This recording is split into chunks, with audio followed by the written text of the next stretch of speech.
সকাল বাজছে 5টা। আমি অনেক তাড়াতাড়ি ঘুম থেকে উঠে পড়েছি, আর আজকে ঘুম থেকে ওঠার একদমই ইচ্ছে করছে না। আর অনেক ঠান্ডার মধ্যে কিন্তু ব্ল্যাঙ্কেটের নিচ থেকে উঠে যে বাইরে বেরোবো সেরকম একদমই ইচ্ছে করে না। বৃষ্টি পড়ার পর থেকে কিন্তু গাছে অনেক ফুল ফুটেছে, আর ফুলগুলো দেখে আমার খুব বেশি ভালো লাগছে।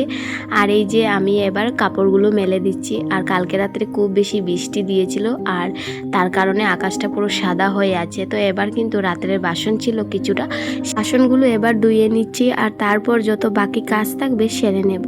থেকে তাড়াতাড়ি ওঠার কারণ হচ্ছে আজকে যাব আমি আমার দিদির বাড়িতে, হোম টাউন শিলচরে।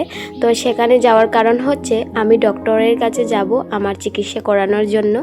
সবাই আমাকে দেখে হয়তো বুঝবে যে আমি অনেক ভালো থাকি, অনেক সুস্থ আছি, কিন্তু আমি জানি আমি ভিতরগত একদমই সুস্থ নয়।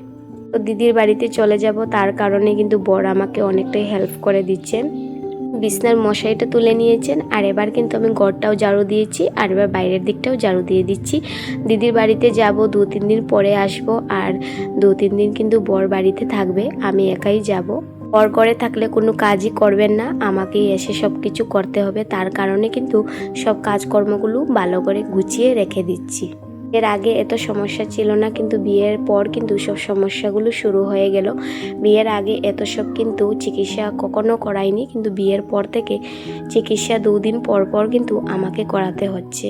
এর জন্য রান্নাবাড়া শেষ করার পর কিন্তু এবার বেরিয়ে পড়ছি স্টেশনে যাওয়ার জন্য।